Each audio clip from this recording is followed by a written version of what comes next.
আমার ওই হুজুর আম করে বলছিল যে বাবা দিবানিশি দোয়া কইরো আল্লাহ যেন কিয়ামতের এই মন্দ আলামত তোমারে দিয়ে যেন প্রকাশ না করে। আমার স্পষ্ট মনে আছে হুজুর এটা বলতে।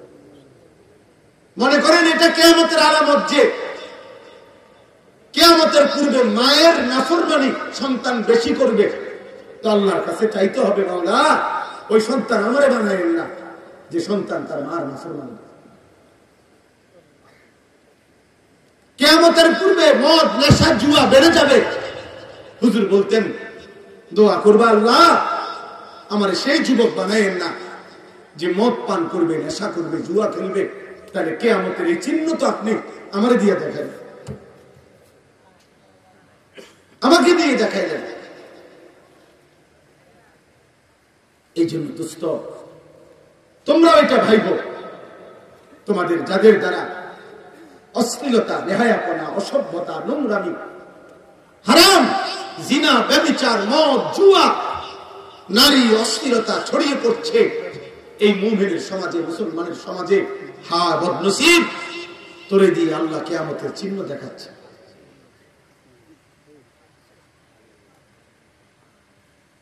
তোমাকে দিয়ে আল্লাহ তাআলা কিয়ামতের চিহ্ন দেখাচ্ছে। বেঈমানের অনুসরণ বেড়ে যাবে। আজকে তোমাদের যাদের চুল কাফের মুশরিক বেঈমানদের মতো এই বিশ্রী বিকট, হায় দুর্ভাগা, তোমারে দিয়েই তো আল্লাহ কিয়ামতের চিহ্ন দেখাচ্ছে। তোমাদের যাদের মা তোমাদেরকে ভয় পায়, বাবা ভয় পায়, একটা কথা বললে তুমি ঘাড় পাক দাও, তুমি মার অবাধ্য সন্তান, তুমি বাবার অবাধ্য সন্তান, তো নাফরমান, তোমাকে দিয়েই তো আল্লাহ কিয়ামতের চিহ্ন দেখাচ্ছে।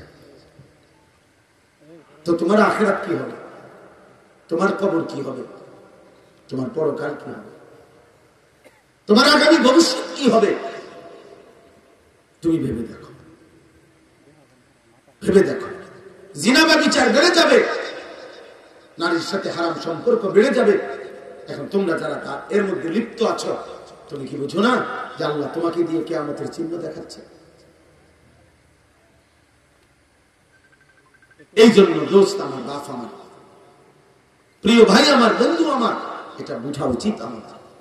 ভাই তোমরা বসো, আমি অনুরোধ করলাম, আদেশও করলাম, প্রত্যেকেই এই যারা দুই পাশে দাঁড়িয়ে আছো সবাই বসো। প্রয়োজনে জায়গা না হলে জুতার উপরে বসো, জুতা দুইটা একসাথে করে নিজেদের ওইখানে বসো। আমার আর যদি কেউ বসতে রাজি না হও তো চলে যাও, দয়া করে মেহেরবানি করে দাঁড়ায় থাকা যাবে না, আমি আদেশ করলাম। চলো ভাই সবাই বসো।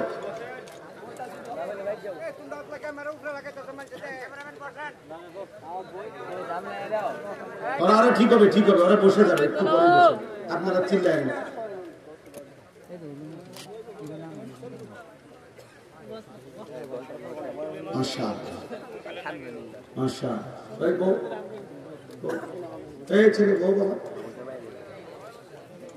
যে যতক্ষণই শুনেন কোনো অসুবিধা নেই, আলহামদুলিল্লাহ যথেষ্ট বয়ান আছে, কিন্তু আল্লাহর কথা বসে শুনলে ভালো, মনোযোগ দিয়ে শুনলে ভালো।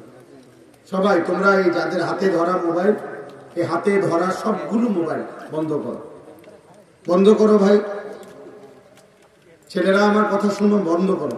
হাতে মোবাইল ধরে রেখে ভিডিও বা রেকর্ড করা আমার পক্ষ থেকে স্পষ্ট নিষেধ,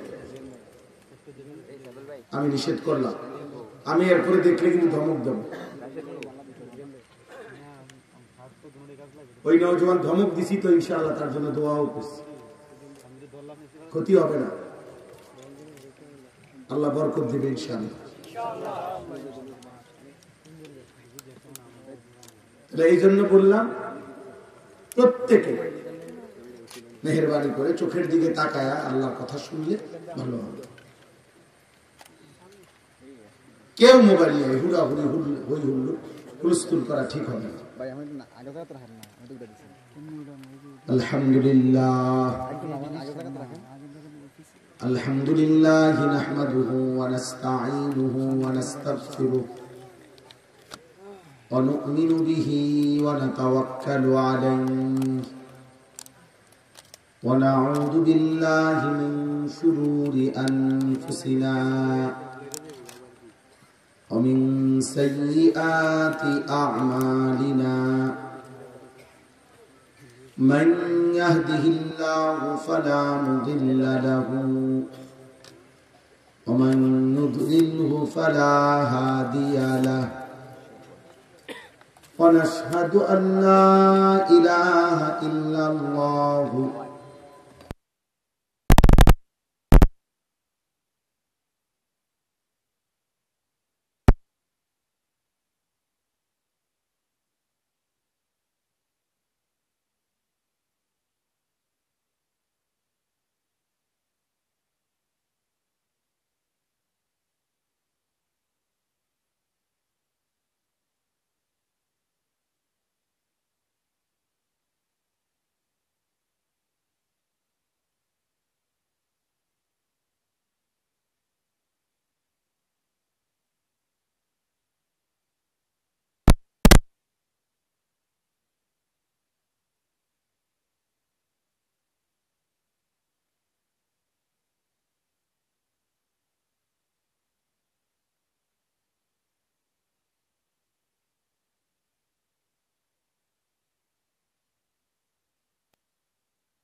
بالحق وهم لا يظلمون صدق الله مولانا العظيم وقال نبينا صلى الله عليه وسلم قل آمنت بالله ثم استقم اللهم صل على محمد وعلى آل محمد كما صليت على إبراهيم وعلى آل إبراهيم إنك حميد مجيد اللهم بارك على محمد وعلى آل محمد كما باركت على إبراهيم وعلى آل إبراهيم إنك حميد مجيد سبحانك لا علم لنا إلا ما علمتنا ইন্নাকা আনতাল আলিমুল হাকীম। আলহামদুলিল্লাহ। আল্লাহ পাক রব্বুল ইজ্জত যুল জালাল ওয়াল ইকরামের ফজল কারাম, রব্বুল আলামিনের অপরিসীম ইহসান, মেহেরবানি, দয়া, আল্লাহ তাআলা আমাদেরকে আজ 31 অক্টোবর 2025 রোজ জুমাবার বিবাড়িয়া জেলা কসবা উপজেলাধীন শীতলপাড়া ঐতিহ্যবাহী জামিয়া মাদানিয়া কসবা পত্র মাদ্রাসার হাফেজ ছাত্রদের পাগড়ি প্রদান উপলক্ষে আজকের এই 11তম বার্ষিক ইসলামী সম্মেলনে আল্লাহ তাআলাই আমাদেরকে আসবার বসবার আল্লাহর জন্যই জমা হওয়ার তৌফিক দান করেছেন। আলহামদুলিল্লাহ। প্রিয় ভাই, নওজোয়ান, বয়স্ক, বাবা, সর্বস্তরের আমরা সকলেই আলহামদুলিল্লাহ লম্বা সময় হযরত উলামায়ে কেরামের কাছ থেকে ধারাবাহিক বয়ান শুনেছি। আলহামদুলিল্লাহ। আমার পরম শ্রদ্ধেয় মুরব্বী, বাংলাদেশের মুরব্বী, বাংলাদেশের অন্যতম শীর্ষ বুজুর্গ, হেফাজতে ইসলাম বাংলাদেশের সংগ্রামী মহাসচিব আল্লামা শায়েখ সাজিদুর রহমান দামাত বারাকাতুহুল আলিয়া হযরত আজকের এই মজলিসে এসেছেন, এটা অনেক বড় সৌভাগ্য। তিনি আমার সরাসরি উস্তাদ। আমি ব্রাহ্মণবাড়িয়া দারুল আরকাম মাদ্রাসারই ছাত্র। এখান থেকে রওনা হওয়ার সময় আমার ফোনে কথা বলছিল, বলছে তুমি আসতেছো নি? তাই বলছি আমি আসবো ইনশাআল্লাহ। তা আলহামদুলিল্লাহ আমাদের প্রিয় ভাই, শ্রদ্ধেয় ভাই, আমাদের চেয়ারম্যান ভাই হযরত মাওলানা মুফতি আমজাদ হোসেন আশরাফি দামাত বারাকাতুহুল আলিয়া, তিনিও এতক্ষণ পর্যন্ত কথা বলেছেন। আমি পবিত্র কোরআনুল কারীমের 18 নম্বর পারা 23 নম্বর সূরা, সূরাটার নাম সূরায়ে মুমিনুন। এই সূরার 8টা আয়াত, ছোট ছোট আয়াত, এই 8টি আয়াত তেলাওয়াত করেছি ইনশাআল্লাহ। অল্প একটু সময়, ঘড়ির দিকে আমার নজর আছে, রাত অনেক হয়েছে। বাস্তবতা হলো মাওলানা মাহমুদ ভাই, যিনি মাদ্রাসার জিম্মাদার, তার সাথে আমার অনেক বেশি আন্তরিকতাপূর্ণ সম্পর্ক। এই মাদ্রাসায় আমি চলার পথে অহরহ আসি, ইসলাহি মজলিসে আসি, এমনিতে অনেক সময় নামাজ পড়তে আসি, বিশ্রাম করতে আসি। ফলে বেশিরভাগ আমি এদিকে যাওয়া আসার সময় এখানে আসা যাওয়া করি, যার কারণে মহব্বতের এটা দাবি ছিল তার, কিন্তু ডেট কোনোভাবেই মিলানো যাচ্ছিল না। এই জন্য আমার মাহফিল অনেক দূরে ছিল, চাঁদপুর, কচুয়া, আমি ওইখান থেকে আসছি। তো এই কারণে লম্বা গ্যাপের কারণে মাঝখানে কোম্পানিগঞ্জ বয়ান করছি, তারপরে এখানে আসছি। এই কারণে আসতে দেরি। আলহামদুলিল্লাহ হযরত উলামায়ে কেরাম ধারাবাহিক বয়ান করেছেন। তো এই জন্য আমি সব ছেলে, নওজোয়ান ভাই, বয়স্ক বাবা, অল্প হোক বেশি হোক, দুস্থ, আল্লাহর কথা মনোযোগ দিয়ে শুনলে, উলামায়ে কেরামের চোখের দিকে তাকায় শুনলে নিজের কলিজার ভিতরে কথা বসে, নিজের ভিতরে আজ হোক কাল ভাবনা আসে, ফিকির তৈরি হয়, অনুভূতি জাগে। মানুষ একদিনে বদলায় না, মানুষ একদিনে বদলায়, কিন্তু শুনতে থাকলে হৃদয়ে জমতে থাকে। মানুষ চোখে যা দেখে তার হৃদয়ে জমে, কানে যা শুনে তার হৃদয়ে জমে। মানুষের সমস্ত উপলব্ধি ইন্দ্রিয়, চোখ, নাক, কান, জিহ্বা, ত্বক মানে চামড়া, এই যে পঞ্চ ইন্দ্রিয়, এই ইন্দ্রিয় যাই স্পর্শ করে, উপলব্ধি করে, তার হৃদয়ে এসে জমা হয়, দিলে জমা হয়। এই দিলের মধ্যে জমা হলে এখান থেকে এরপরে প্ল্যানিং প্রোগ্রাম হয়, এটা করবে না না করবে, কি করবে না করবে, যাবতীয় চিন্তা ফিকির অন্তরে তৈরি হয়। এরপরে মানুষ কাজটা বাস্তবায়ন করে। এই জন্য কেউ যদি চোখে দেখে, কানে শোনে, হৃদয়ে জমে এবং পরবর্তীত প্রয়োজনে আল্লাহ চাইলে সেটা তার হৃদয়ে ভেসে ওঠে, স্মৃতিতে ভেসে ওঠে। এটা একটা সহজ উদাহরণ হইল, আমরা প্রত্যেকে, আমি আমার কথা বলি, আমি যে সেই ছোটবেলায় 90 সালের পরে, 90, 91, 92 সালের আগে প্রাইমারি স্কুলে পড়ছি, তাহলে আমি যে আজকে কত বছর আগে, ধরে নেন 35 বছর আগে, আমার সেই প্রাইমারি স্কুলের সাথী যারা, যাদের সাথে আমি পড়ছিলাম সহপাঠী, হয়তো অনেকেই আমি 35 বছরেও আর দেখি নাই, কিন্তু তাদের যাদের নাম আমার মনে আছে, ওদের নাম আমি স্মরণ করলেই আমার এখনো তাদের চেহারা ভেসে ওঠে। আমার মনে পড়ে ও কেমন আছিল, ওই আমার ওই বন্ধুটা। তাইলে কি বুঝা গেল? এই হৃদয়ের জমা কথাগুলো, স্মৃতিগুলো মুছে না, প্রয়োজনের মুহূর্তে জ্বলে ওঠে, ভেসে ওঠে, স্মৃতিপটে ভেসে ওঠে। এই কারণে আল্লাহর কথা শুনতে হয়। শুনতে থাকলে আল্লাহ তাআলা প্রয়োজনের মুহূর্তে, আল্লাহ যেদিন চাইবে, যখন চাইবে, কোনো না কোনো শব্দ, কোনো না কোনো কথার উসিলা করে, কোনো না কোনো উপলক্ষ করে আল্লাহ তাআলা তার বান্দাকে হেদায়েত দিয়ে দিবে। মূলত আসলে আমাদের তো বলারই জিম্মাদারি, পরিবর্তন, জীবন গঠন, আখিরাতমুখী জিন্দেগি, কবরের ফিকির, জাহান্নামের ভয়, জান্নাতের আশা আকাঙ্ক্ষা, এই সবটাই আল্লাহর ফয়সালা। আমরা শুধু বলতে পারি, কিন্তু মূলত আল্লাহর পথে চলবে কে আর কে চলবে না, এই উভয় সিদ্ধান্ত আল্লাহ।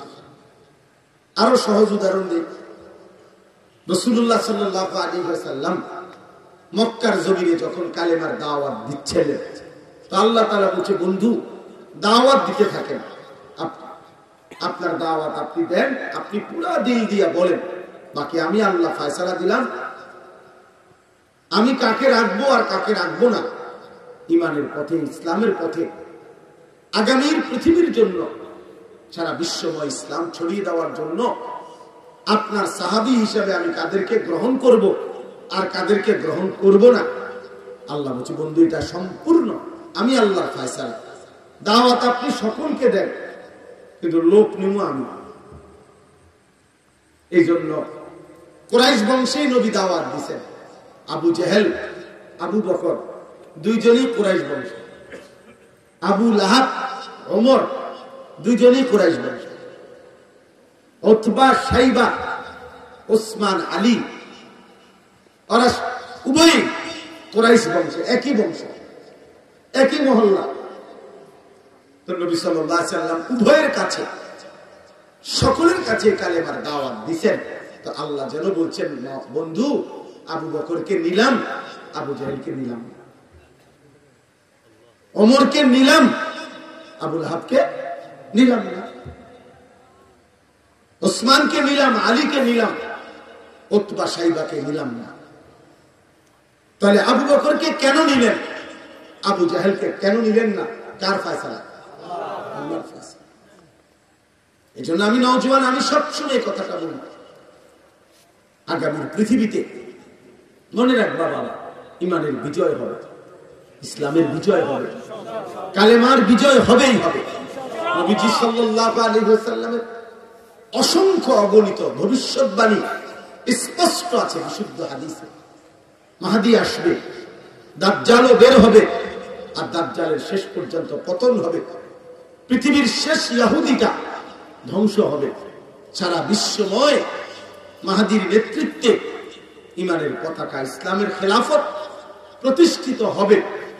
তাহলে সেই মাহদীর সৈনিক হওয়ার জন্য, দাজ্জালের বিরুদ্ধে লড়বার জন্য, বিশ্বময় কালেমার পতাকা আবার বিজয়ের পতাকা উড়াবার জন্য যে পরিমাণ ইমানদার, সাহসী যুবক, নওজোয়ান, মুজাহিদ লাগবে, সেটা আল্লাহ ঠিকই নেবে, সেটা আল্লাহ ঠিকই বাছাই করবে। দোস্ত আমার, বন্ধু আমার, দেখার বিষয় হলো তোমারই নেবে কিনা, তোমাকে মালিক নেবে কিনা। দিন মালিক তার দ্বীনের বিজয়ের জন্য যে কয়জন দরকার তিনি তো সে কয়জন নেবেনই, তোমারই নিবে কি? আল্লাহ যদি বলে বন্ধু আমি ইমানের পক্ষে তোমাকে নিলাম, আর যদি আল্লাহ কাউকে বলে আমি তোমাকে নিলাম না, তখন মান ইয়াহদিহিল্লাহু ফালা মুদিল্লা লাহু ওয়া মান ইউদ্লিলহু ফালা হাদিয়া লাহু। এজন্য আমরা আগে ফেক ভেঙে লই, মানে আমরা যেন এটা বলে নেই ভাই বক্তা আরো বদলাইতে পারবেন, চাঁদের দেশের বক্তা, মঙ্গল গ্রহের বক্তা, দরকার হলে 83 কেজি ওজনের বক্তা, 900 কেজি ওজনের বক্তা আনতে পারবেন, ফিকাফে করে প্রয়োজনের বক্তা আনলেন, কিন্তু মাগার আল্লাহ যদি হেদায়েত দেয় কেউ পথ ভ্রষ্ট করতে পারবে না। আর আল্লাহ যদি পথ হারা করে দেয় তাহলে বক্তার আব্বায়ও হেদায়েত দিতে পারবে না। তাহলে ফয়সালা আসমানে তোমার মালিক আবু বকর হিসাবে নিবে নাকি আবু জাহেল হিসাবে ফেলে দিবে, এটা দেখার বিষয়, এটা দেখার বিষয়, এটা ভাবার বিষয়। হয়তো ইমানের বিজয় হবে, ইসলামের পতাকা উড়বে, মাহদির লড়াই হবে, আর আল্লাহ বলবে তুই নাফরমান, আজ 365 দিনে খোদার এক বছরে তুই আমার একদিনও ফজরের নামাজের সেজদা দেস নাই, যা করে নেব না। মালিক যদি বলে যা বেঈমান, তুই নারী দেখ, ছবি দেখ, মোবাইলের উলঙ্গ দৃশ্য দেখ, যা নাফরমান, তুই বসে বসে মদ খা, জুয়া খেলা, তুই নারীর মধ্যে ডুবে থাক, তোরে নেব না। তখন তোমার কে, তখন কে বাঁচাবে? আল্লাহ না নালে। আমার উস্তাদ, আমি ছাত্র জীবনে একজন উস্তাদের কাছে পড়ছিলাম, আমার একজন প্রিয় উস্তাদ ছিলেন, নোয়াখালী লক্ষ্মীপুর টুনচর মাদ্রাসা, হযরত মাওলানা এরশাদুল্লাহ রাহমাতুল্লাহ আলাইহি আমার হুজুরের নাম ছিল। মারা গেছেন হুজুর, বহুত বড় আল্লাহওয়ালা মুখলিস মানুষ ছিলেন। জোহরের নামাজ মসজিদে জামাতে পড়ছে, পয়রা সুন্নত পয়রা নফল পড়ে মসজিদে বসে বসে তাসবিহ পড়তেছিলেন। এই তাসবিহ অবস্থায় ঢুলে পড়ছে, সন্ধ্যা হইতে হইতে হুজুর ইন্তেকাল করছে। তো এই হুজুর আমার মনে আছে আমাদেরকে সবকে বলছিল, ক্লাসে আমাদেরকে একদিন নসিহত করতে গিয়ে বলছিল যে বাবারা, কিয়ামতের পূর্বে নবীজি সাল্লাল্লাহু আলাইহি ওয়াসাল্লাম বলছেন অনেক মন্দ আলামত, কিয়ামতের অনেক মন্দ আলামত প্রকাশ পাবে, যেমন মদ পান বেড়ে যাবে, হত্যা খুন বেড়ে যাবে, নাচ গান নর্তকীর বাদ্যযন্ত্র বেড়ে যাবে, মায়ের নাফরমানি বেড়ে যাবে, বাবার অবাধ্যতা বেড়ে যাবে, বন্ধুদের আড্ডা বেড়ে যাবে, রাষ্ট্রীয় সম্পদ নিজের ব্যক্তিগত সম্পদ হিসাবে ভক্ষণ করে ফেলবে, যাকাতকে জরিমানা মনে করবে, আমানতকে নিজের মনে করে খাইয়া ফেলবে। এরকম অনেক আলামত আছে। তো মনে করেন এই 10টা আলামত, এগুলা মন্দ আলামত কিনা? কথা বলে না আল্লাহ নবী সাল্লাল্লাহু আলাইহি ওয়াসাল্লাম এগুলা বলছেন, এগুলা প্রকাশ পাবেই পাবে কিয়ামতের পূর্বে। এখন এগুলা আছে কিনা বলেন তো? এখন আমার হুজুর আমগরে বলছিল যে বাবা, দিবানিশি দোয়া কইরো আল্লাহ যেন কিয়ামতের এই মন্দ আলামত তোমারে দিয়ে যেন প্রকাশ না করে। আমার স্পষ্ট মনে আছে হুজুর এটা বলতে। মনে করেন এটা কিয়ামতের আলামত যে কিয়ামতের পূর্বে মায়ের নাফরমানি সন্তান বেশি করবে, তো আল্লাহর কাছে চাইতে হবে মাওলা ওই সন্তান আমারে বানাইলেন না যে সন্তান তার মার নাফরমানি। কিয়ামতের পূর্বে মদ নেশা জুয়া বেড়ে যাবে, হুজুর বলতেন দোয়া করবা আল্লাহ আমার সেই যুবক বানাইলেন না যে মদ পান করবে, নেশা করবে, জুয়া খেলবে। তাহলে কিয়ামতের এই চিহ্ন তো আপনি আমারে দিয়ে দেখাইলেন, আমাকে দিয়ে দেখাইলেন। এই জন্য দোস্ত তোমরা এটা ভাইব, তোমাদের যাদের দ্বারা অশ্লীলতা, বেহায়াপনা, অসভ্যতা, নোংরামি, হারাম, জিনা, ব্যভিচার, মদ, জুয়া, নারী, অশ্লীলতা ছড়িয়ে পড়ছে এই মুমিনের সমাজে, মুসলমানের সমাজে। হায় বদনসিব, তোরে দিয়ে আল্লাহ কিয়ামতের চিহ্ন দেখাচ্ছে।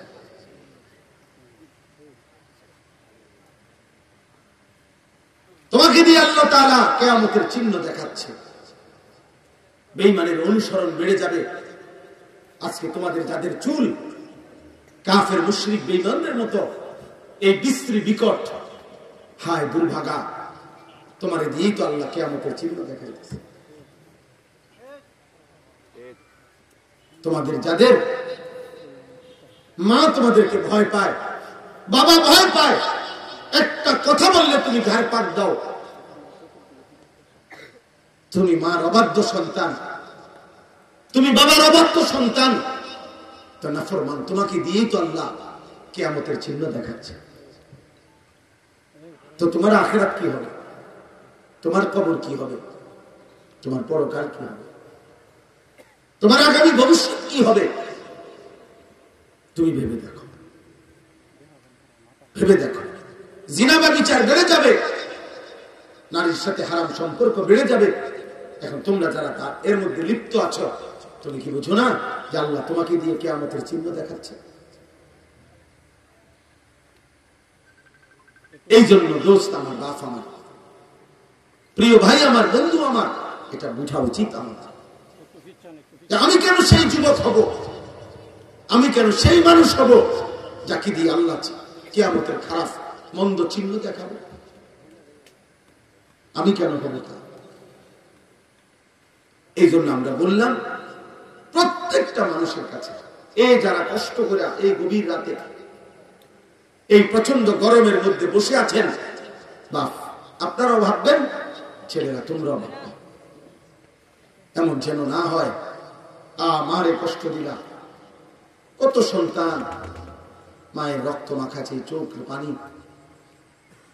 আজকে মা তার একটা নিঃশ্বাস, কোন মা যদি একবার দীর্ঘশ্বাস ফেলে, সন্তান তুই আমার কি করলি, একবার বাপ যদি এটা বলে ফেলে, খোদার কসম আল্লাহর আরশ দিয়া ধাক্কা লাগবে। আর আল্লাহ বলছে, নবী বলছে, আল্লাহ সব পাপের শাস্তি সহ্য করতে পারে। আল্লাহ বলছে সব পাপের শাস্তি আল্লাহ হাসরের ময়দানে দিবে।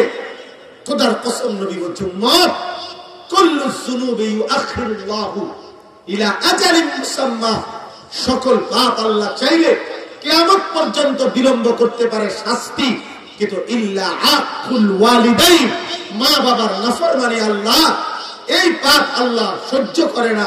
নবীজি বলছে লান ইয়ামুতা হাত্তা ইউআযযিবাহুল্লাহু ফিল আরদ, আল্লাহ তাআলা মা বাবার নাফরমান সন্তানকে মৃত্যু দিবে না যতক্ষণ পর্যন্ত আল্লাহ তাকে দুনিয়াতে বেইজ্জতি না করে।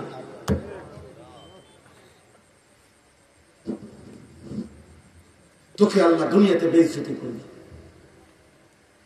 তুমি বলো, একটা ছেলে বলো আজকে সারাদিনে যে এক ওয়াক্ত নামাজ পড়ো নাই, তো তোমার মা তোমার উপরে খুশি তো?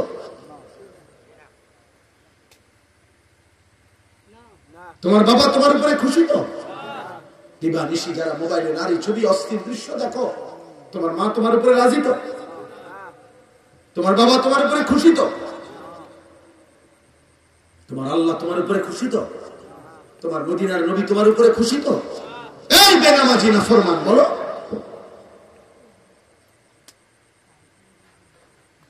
বলো। রাত 12টা বাজে যারা আজকের সারাদিনে এক ওয়াক্ত নামাজ পড়লা না, একটা সিজদা দিলা না, তুমি নাফরমান এখানে বসে করবাটা কি? আমারে ভালোবাসলে তোমার কি, তোমারে ভালোবাসলে আমার কি? আমি তো ভোটে দাঁড়াইছি না, আমার তো এটা নির্বাচনী জনসভা না, আমি তো কোনো প্রার্থী না, জনপ্রিয়তা দিয়ে আমি কি তা বলি? খোদার কসম, রব্বে কাবার কসম, জনপ্রিয়তা আখিরাতের বিবেচনায়, পরকালের বিবেচনায় জনপ্রিয়তার পরিচিতি, সুনাম, সুখ্যাতির দুনিয়াবি 2 পয়সার কোনো ভ্যালু নাই, 2 পয়সার কোনো ভ্যালু নাই। ভুয়া, ধোঁকা, এগুলা দুনিয়াবি পদ পদবি হাসিলের জন্য হইতে পারে, আখিরাতে এটা দিয়ে করবো কি? আমার যদি 10 কোটি মানুষ চিনে আমার কবর রাজার মা, তো আমি এটা দিয়ে কি করবো?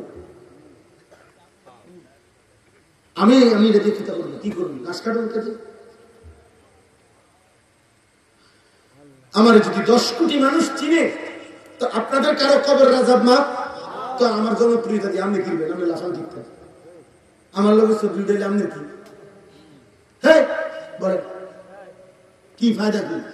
মানুষ আপনার মাথা তালকি দিয়ে আসবে। হ্যাঁ বুঝলেন না? আপনি নেশা করবেন, আপনি নারী দেখবেন, আপনি চুল রাখবেন বেইমানের মতো, আর আমার লোকের ছবি দেখে মানুষ আল্লাহু আকবার, ভাই সাহেব আপনারা দেখলে কি কেউ একবার তাদের মতো লাগবে? হ্যাঁ আল্লাহু আকবার। মানুষের ব্যাগ কল, মানুষের চিরা খায়, মানুষের ভাত খায় না। ওই দেখেন ওই অসভ্য মোবাইল ধরে রাখছে, এই দেখছেন? কিছু বেয়াদব থাকবেন, আরো বলবেন কিছু গাদ্দার। তার কথা হল, হুজুর তোর বাপও যদি বলে আমি ফিরব না। হ্যাঁ পাথর দিন সন্তান, কলিজা এত শক্ত বানায় দেয় নিজেরে, এত চালাক পাইব না।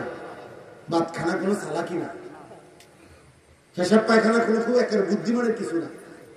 দুনিয়া ভোগ করা এটা কোনো আহামরি কিছু না। দুনিয়া মুশরিক বেঈমানও ভোগ করে, দুনিয়া কাফের বেঈমানও ভোগ করে, দুনিয়া কুকুর বিড়ালও ভোগ করে।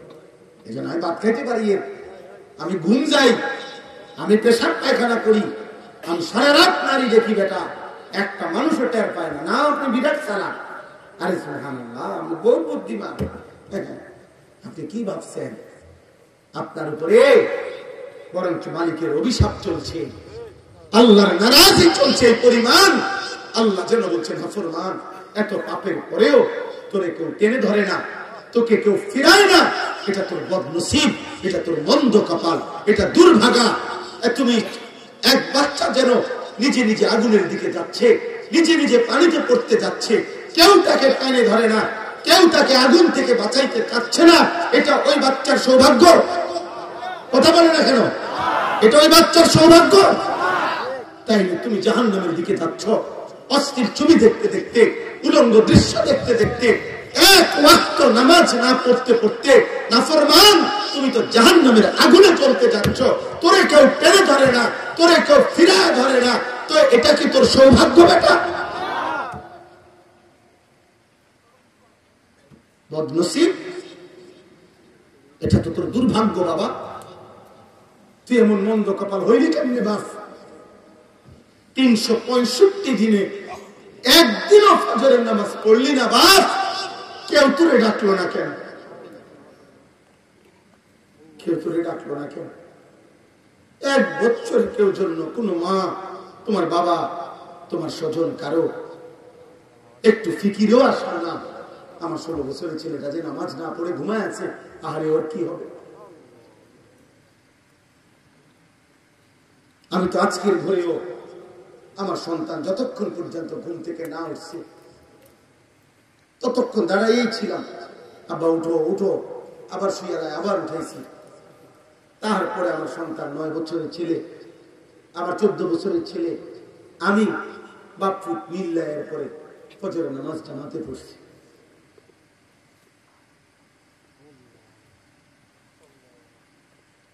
উদাহরণস্বরূপ বলি, আমি আসছি ফজরের নামাজের সময়, চট্টগ্রাম ছিলাম, সেখান থেকে আসছি যখন, তখনই ফজরের আজান দিছে।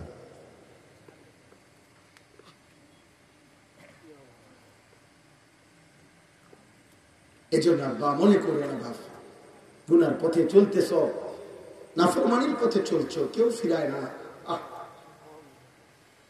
তোমার ইনসাফ কি বলে? একটা 6 বছরের 4 বছরের বাচ্চা আগুনের দিকে চলছে, তারে কেউ টানে ধরে না।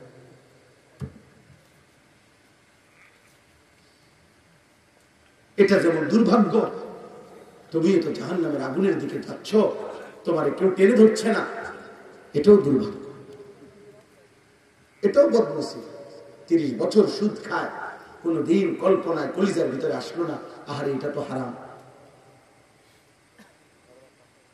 60 বছর পর্যন্ত বিড়ি সিগারেট খায়, কোনদিন কল্পনায় আসলো না, আরে এটা তো গুনাহ। 40 বছর ধরে কথায় কথায় গালি দেয়, আহারে একবারও মনে আসলো না এটা তো হারাম। এ কেমন জীবন, এ কেমন জীবন? ছেলে তুমি দেখাও সবাইকে দাঁড়াইয়া যে তুমি যে গাদ্দার, তুমি দেখাও, সবাইকে দেখাও, তোমার চিনাও যে হুজুর দেখেন ভাই সব আমি একজন সাহসী মানুষ, যে এই হুজুরের এতগুলো নিষেধের পরেও আমি আমার মোবাইল ধরে রাখছি, আপনারা আমার সাহস দেখেও কি করতে পারেন, অনুপ্রাণিত হতে পারেন, দেখাও। আমি ছেড়ে দিবার মানুষ না, সাফ কথা, আমি ছাড়বো না, আমার হিসাব এটা। আমি তো বললাম সুন্দরভাবে বলি না, কথা বলেন, বলছি কিনা বলেন? তাইলে আধা ঘন্টা মোবাইলটা না ব্যবহার করলে ক্ষতিটা কি? 1 ঘন্টা মোবাইল না করলে, ব্যবহার না করলে এখন বাংলাদেশ কাটিয়ে যাবে, তাইলে কিছুটা সময় যতক্ষণ পর্যন্ত এই বড় মোবাইল থেকে নিজেকে আলাদা না করা হবে, যার মধ্যে আমাদের সারা পৃথিবী বিখ্যাত শেখুল ইসলাম আল্লামা তাকি উসমানী দামাত বারাকাতুহু তিনি ফতোয়া দিয়েছেন, এই বড় মোবাইল দ্বারা যে গুনাহ থেকে মোটেই বাঁচতে পারে না, তার জন্য এই বড় মোবাইল ব্যবহার করার কোনো অনুমতি নেই। এক মুসলমান তার সকল কিছু ব্যবহারের ক্ষেত্রে হালাল হারামের কিছু নেই, জায়েজ না জায়েজের কোনো বিধান নেই। আমার মন চাইলেই হলো। আল্লাহ আমাদেরকে হেফাজত করে। আমরা স্বপ্ন দেখছি, এই সত্য কথা, এই কঠোর, এই ধমক, এর বিনিময়ে উদ্দেশ্য ঝগড়া করার, আলহামদুলিল্লাহ একটা স্বপ্নে আছি। স্বপ্নটা হলো আগামীর পৃথিবীতে ইসলামের বিজয় হবে, আগামীর পৃথিবীতে কালেমার পতাকা উড়বে।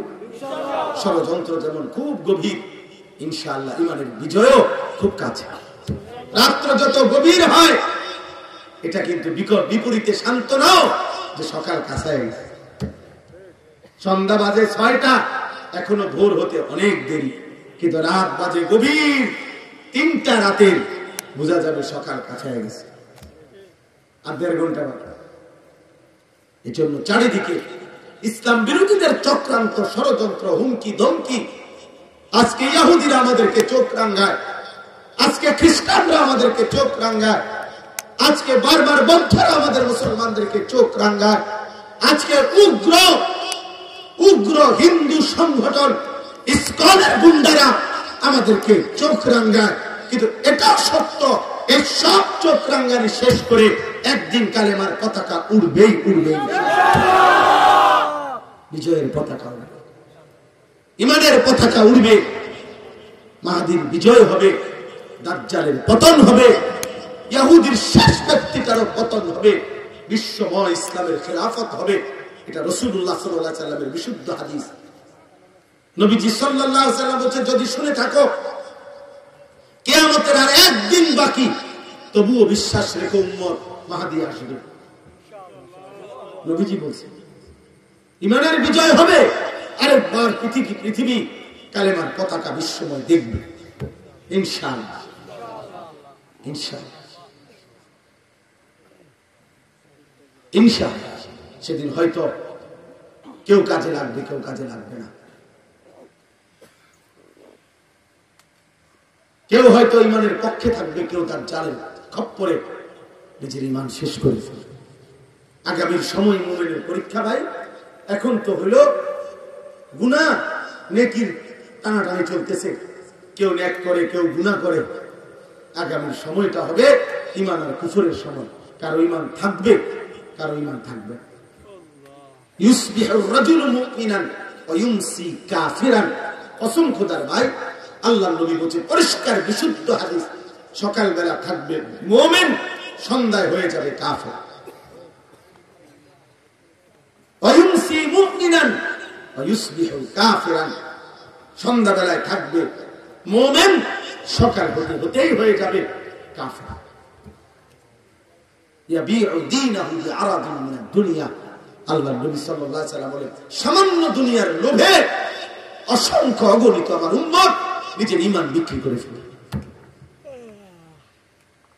ঈমান বিক্রি করে ফেলে। আল্লাহ আমাদেরকে হেফাজত করেন। এজন্য বয়স্ক বাবা আপনাদেরকে বলি, আপনাদের কাছে অনুরোধ করি, আপনারা আপনাদের স্ত্রী, সন্তান, ছেলে মেয়ের, পরিবারের সদস্যদের ঈমান, আমল, নামাজ, রোজা, বন্দেগী, হালাল হারামের নজরদারি করেন। খাট পালন, সোফা, ফার্নিচার এগুলো এমনিই হবে না। এগুলো এখন পৃথিবীতে কোনো অবাক কিছু না। টাইলস চিনে না এমন পাগলও নাই, সোফা চিনে না এমন পাগলও এখন আর পৃথিবীতে। আমি শুধু শুধু এই সোফা, খাট এটি কেউ দেখতো না, এটি প্রত্যেকের ঘরে আছে। আঙ্গাল টাঙ্গালেও দিচ্ছি না। ফ্রিজ সবার দরকার, এটা একটা নিত্য প্রয়োজনীয় জিনিস, এটা আর এখন কোনো শৌখিন জিনিস। বাংলাদেশের যে গরম, এখানে এসিও এখন নিত্য প্রয়োজনীয় জিনিসের অন্তর্ভুক্ত। এইটাও আর এখন শৌখিনতা নাই, এত প্রচন্ড গরম। অতএব প্রয়োজনীয় এই জিনিসপত্র কোনো না কোনো ভাবে প্রত্যেকেই ব্যবস্থা করছে। এগুলো মানুষের দেখাইয়া শুনাইয়া কোনো লাভ নাই, ভালো লাভ নাই। ইমানের হিসাব দেন, আখিরাতের হিসাব দেন, সেজদার হিসাব দেন, গোলামীর হিসাব দেন। আমার প্রিয় সন্তান, আমার প্রিয় নওজোয়ান ভাই, এমন মালিকের নাফরমানি করো না বাপ। এমন মালিকের নাফরমানি মানায় না রে বাপ। তুমি জানো না তিনি তোমার কেমন রব। আল্লাহ যেন ডাক দিয়ে বলে, বান্দা তুমি জানো আমি তোমার কেমন রব? 24 ঘন্টা তোমার অজান্তে, তুমি জানো না, বুঝো না, বলো নাই, আমি রব্বুল আলামিন এমন রব 24 ঘন্টা অস্তিত্বের প্রথম সেকেন্ড থেকে নিয়ে শেষ পর্যন্ত জীবনের সকল প্রয়োজন, জীবনের সকল আয়োজন, হৃদয়ের প্রতিটা স্পন্দন, নিঃশ্বাসের প্রতিটা নড়াচড়া, দেহের পুরা অঙ্গ প্রত্যঙ্গের নড়াচড়া আমি আল্লাহ যা ঠিক ঠিক মতো তোমার পৌঁছাচ্ছি, করে দিচ্ছি। গোটা কায়নাত আমি তোমার জন্য বারবার একবার আলো দিয়ে সাজাই, একবার অন্ধকার দিয়ে সাজাই, একবার রাত বানাই, একবার দিন বানাই, একবার সকাল বানাই, একবার দুপুর বানাই, সপ্তাহ বদলাই, মাস বদলাই, দিন বদলাই, শরীর বদলাই, স্বাস্থ্য বদলাই। ছিলা ছোট্ট বাচ্চা, বানাইলাম শক্তিমান যুবক, আবার বানাইলাম বৃদ্ধ। ছিলা দুর্বল, বানাইলাম সবল। ছিলা অসুস্থ, বানাইলাম সুস্থ। ছিলা গরিব, বানাইলাম ধনী। ছিলা সম্পদহীন, দিলাম সম্পদ। এত কিছু 24 ঘন্টা যে মালিক আমি নিজ যত্নে তোমার করছি। আমি তোমার সেই মাওলা, আমি তোমার সেই আল্লাহ। তোমার সেজদা দিতে বলছি বান্দা, অন্য কেউ না। আমি তোমার বড় বেশি আপনজন। আমার ইচ্ছা ছাড়া তোমার নিঃশ্বাস চলে না, আমার ইচ্ছা ছাড়া তোমার চোখ নড়ে না। তুমি কেমনে পারলা বান্দা আমার মতো মালিকের সেজদা না দিতে? বলো না আব্বা, বলো না ভাইয়া, আমার প্রিয় সন্তান বলো। 16 বছর যে ছেলে এত অল্প বয়সে এক ওয়াক্ত নামাজ পড়ো না, আগামী 40 বছর পর্যন্ত তোমার যদি আল্লাহ হায়াত দেয়, সেই পর্যন্ত তোমার নাফরমানির অবস্থা কি হবে? আল্লাহ তোমারে কোনো কিছু দেয় না। আলাম নাজালিল আরদা মিহাদা ওয়াল জিবালা আওতাদা ওয়া খালাকনাকুম আজওয়াজা। আল্লাহ বলেন, বলো না বান্দা, আমি কি জমিন তোমার জন্য বিছিয়ে দেই নাই? উত্তর দেন, জমিন কি আল্লাহ আমাদের জন্য বিছায় নাই? ওয়াল জিবালা আওতাদা, আল্লাহ বলেন পাহাড়গুলো আমি কি তোমাদের জন্য পেরেকের মতো স্থাপন করি নাই? করেছে। ওয়া খালাকনাকুম আজওয়াজা, আমি আল্লাহই তো তোমাদেরকে জোড়ায় জোড়ায় নারী পুরুষে সৃষ্টি করেছি। ওয়া জাআলনা নাওমাকুম সুবাতা, সারা দিনের ক্লান্তি দূর করার জন্য 2 চোখের ঘুম আমি তো দিয়েছি। ওয়া জাআলনাল লাইলা লিবাসা ওয়া জাআলনান নাহারা মাআশা, তোমার ঘুমের পরিবেশ তৈরি করার জন্য আলোকিত পৃথিবীটাকে অন্ধকারের কালো চাদর দিয়ে রাত্রির আবরণ করে দিয়েছি। এ তো আমি করেছি বান্দা, নয়তো তুমি ঘুমাবা কেমনে? আবার তোমার উপার্জন মেহনতের জন্য, পরিশ্রম কামাই রোজগারের জন্য আবার আলোকিত ফর্সা ধবধবে একটা দিন আলো করে আমি আল্লাহই তো এনে দিয়েছি। আমি যদি আলো না দিতাম তুমি রোজগার কেমনে করতা? আমি যদি অন্ধকার না দিতাম তুমি ঘুম চাইতা কেমনে? সেই আমি তোমার একটা সেজদাও পাই না। সেই তুমি আমি আল্লাহকে একটা সেজদাও দিবা না? রাতের 12টা 11 বাজে, তাই রাত 12টা 11 পর্যন্ত যে যুবক সজাগ থাকতে পারলা, সেই তুমি কেন সেজদা দিতে পারলা না বাপ? বলো না আব্বা, কেমনি ঘুমাইবে এখন? সারাদিন মোবাইলে হয়তো নারী দেখছো, ছবি দেখছো, অশ্লীল দৃশ্য দেখছো। সারাদিনে যারা পেশাব করে হয়তো পানি নাও নাই, টয়লেট পেপার ব্যবহার করো না, শরীরও নাপাক, আর এই অশ্লীল নারীর ছবি দেখলে হারাম বীর্যপাত হয়, এ কারণেও শরীর নাপাক। এক ওয়াক্ত নামাজও পড়ো নাই, এই অবস্থায় যে ঘুমাইলা, নাপাক দেহ, নাপাক শরীর, দিলটাও নাপাক, এই নাফরমান, এই ঘুম যদি আর না ভাঙে, এই রাত যদি আর ভোর না হয়, হ্যাঁ হবে বাপ? রাসূলুল্লাহ সাল্লাল্লাহু আলাইহি ওয়াসাল্লাম বলেছেন, লা ইয়াজনি যানি হিনা ইয়াজনি ওয়া হুয়া মুমিন। কোন ব্যভিচারী যখন জিনা করে সে মুমিন থাকে না। আর এই নারীর অশ্লীল ছবি দেখা, এত জিনা। নবীজি বলছে চোখের জিনা।